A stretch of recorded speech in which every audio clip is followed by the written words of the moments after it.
All right, guys, we are going to talk about some architecture. Tomorrow it's going to be Africa and Indigenous America. Thursday is going to be Islamic, Ancient Mediterranean, and then some religious works. Friday, remember you log into your exam, use your exam ticket that you're going to get tomorrow, and you log into your exam at 10:30 a.m.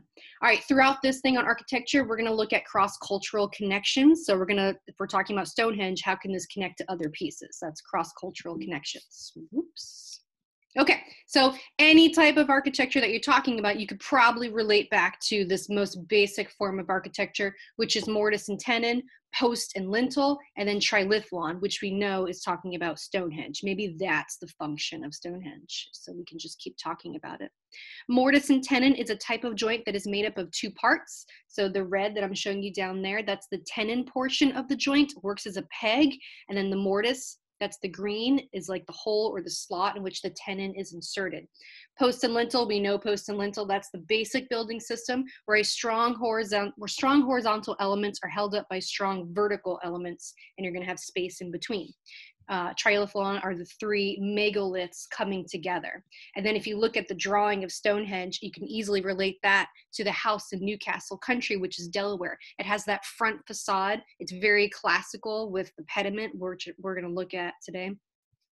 But these columns in the front almost look like megaliths. Those are actually flat and not three-dimensional. They probably don't hold up a lot of support, but they look like these megaliths, like from Stonehenge. All right, cross-cultural connections. What can Stonehenge have in, how can it connect to Chavan du Huantar on the left? That's in Peru from the Chavan culture. And then you have the Great Mosque of Djenné on the bottom right in Africa, Mali, Africa. And then you have the Pantheon, which is Roman on the top. So these are all examples of ritual centers. Even though we don't know the exact ritual that happened maybe in all of them, they are all used for ritual centers. So the function is what they relate in.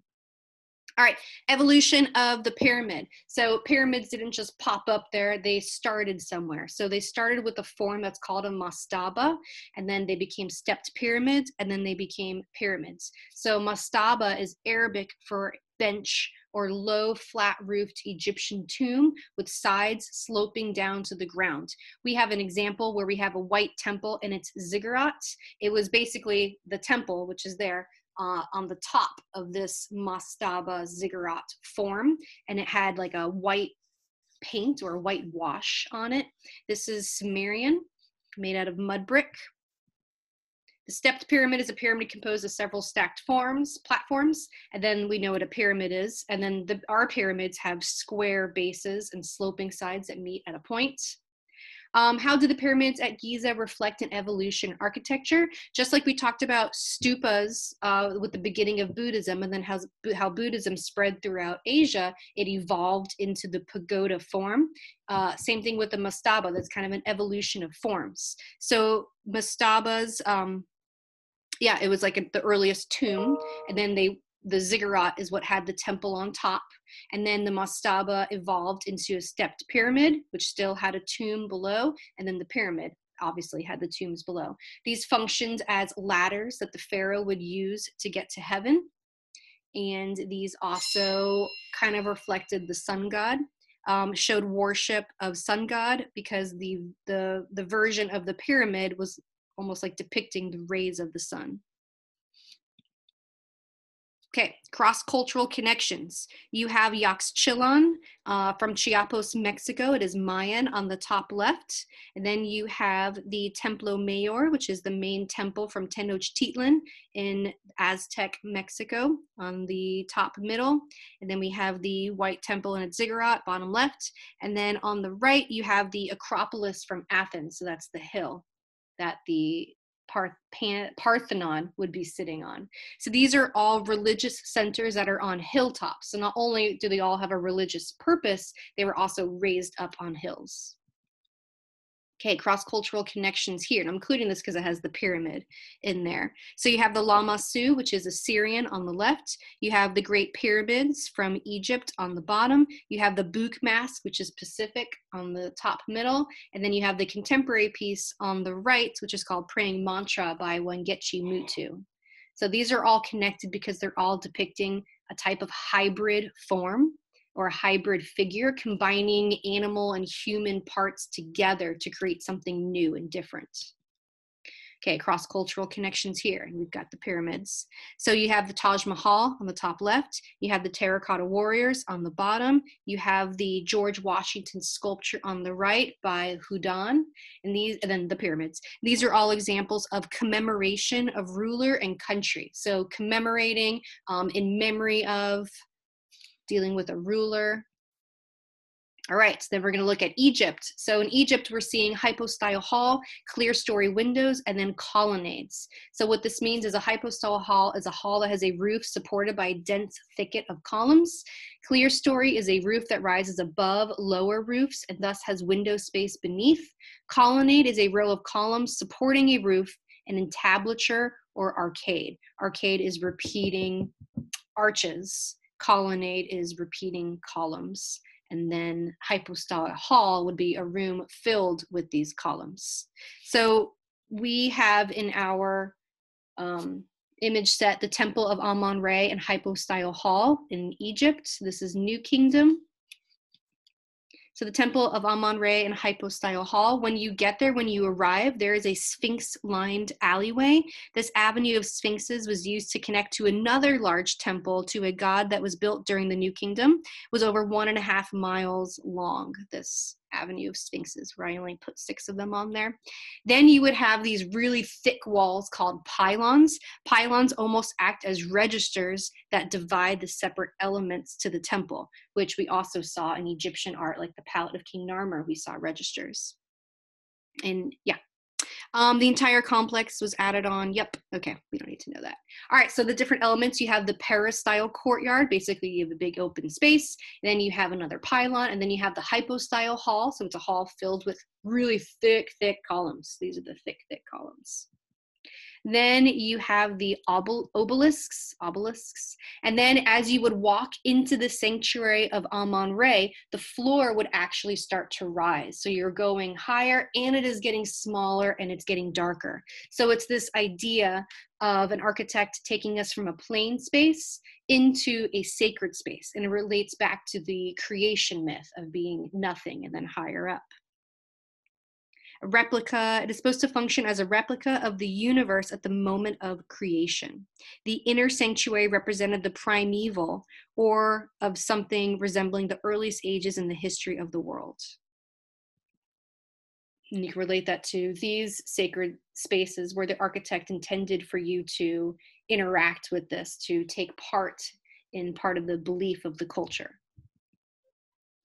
All right, back to clear story windows. We saw clear story windows in the Temple of Amun-Re in Egypt, and then we're going to see them again in this Roman architecture, which is the Basilica Olympia, where we also have Trajan's column on the outside, and that whole complex is called Trajan's Forum. Okay, cross-cultural connections. So we have the Temple of Amun-Re from Egypt on the bottom left. You have Lakshmana Temple on the top right, Santa Sabina on the top left, and the Great Mosque of Isfahan on the bottom right. And these are all houses of worship, different places where people would come to worship. Okay, this is the piece of Persian architecture that we have called Audience Hall.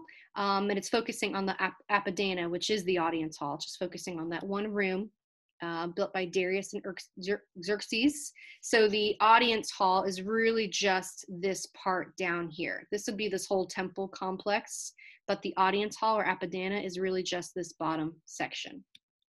And then right there, it is showing you the staircase. This front entranceway is that central staircase that's right here. Okay, so this is the largest and most magnificent building in the Apadana, begun by Darius and finished by Xerxes. The Apadana was set above the rest of the palace complex on a second terrace. So this section is raised up on a second terrace. So you have to walk up a flight to get to that terrace. Massive columned hall used for receptions by the kings, and only a few of those columns still remain. A vast, towering, orderly structure that symbolized the power of the Persian rulers. And then you have the reliefs on that stairway. The stairway that led to Apadana was covered in relief carvings organized in registers. Boop, those are the registers. The content, so what it's depicting, it's representatives from 23 different nations under the Persian rule, all bringing gifts and tribute to the king. They form a processional scene. All are wearing different costumes suggestive of their land of origin. So it was all about different cultures coming together. Persia was very receptive to they had different languages and different people. And this is what the Apadana Hall would have looked like. Again, like a hypostyle hall filled with columns. And then we know the tops of columns are called capitals. So these capitals would have been these bull-like creatures. And the capitals represented royal authority and kingship. And then again, like I said, it's built higher up. You can see it's on a second level. So this elevates the importance. Remember, anything that's going to be bigger or raised is more important, more sacred. This functioned as where the king would have greeted his subjects and was a large ceremonial building. And this is going to be a big influence on the Greeks because the Greeks conquered the Persians. A lot of the artwork that the Greeks are making is about battling the Persians. So the Persians and the Greeks have a long-standing rivalry. Greeks conquer the Persians. Temple, so this temple was destroyed by Alexander the Great, and Persepolis was razed and its treasures were taken. The Persian style and art continued to influence Greek artists, and this idea of visual impact from a distance is seen first in Persia and then later adapted into Greek architecture. So an example of that is the Acropolis in Athens. Now we're going to talk about Greek classical architecture terms and look at the Acropolis. So we got frieze, architrave, metope, stylobate, entablature, cornice, pediment, triglyph. That's a lot. All right, so the frieze is this horizontal band of sculpture. It's what's purple there. Yeah, and then the architrave is right below it. It's basically the horizontal, the lintel that is sitting on your posts, the columns. The metope is these squares here in between the triglyphs. The metopes would have had small square sculptures. And that's on the front facade of the Greek temple. The stylobate is the temple floor. Remember, everything has to be raised if it is something sacred or important. So it's going to have some sort of a plinth or a platform or a raised floor. The entablature is everything that is above the column, so the upper story of a Greek temple. The cornice, we're going to see this again and again. The cornice is that projecting ledge over a wall. The pediment is that triangular top of a temple that contains a sculpture. And then the triglyph are these three lines. This is that projecting grooved element that alternates with the metope on a Greek temple. So it goes metope, triglyph, metope, triglyph. And then obviously this is depicting the Parthenon. That is in Greece, on the Acropolis, Parthenon Acropolis. I'm trying to think how we can remember Parthenon. All right, I'm going to sing this, and then we're going to take a break. Iktinos and Callicrates, they're the ones who did the plan. Phidias, wet drapery sculpture, you won't see this on a man. Parthenon, Parthenon, classical, classical. So Iktinos and Callicrates were the architects, and then Phidias is the one that did the sculptures. Okay, taking a break.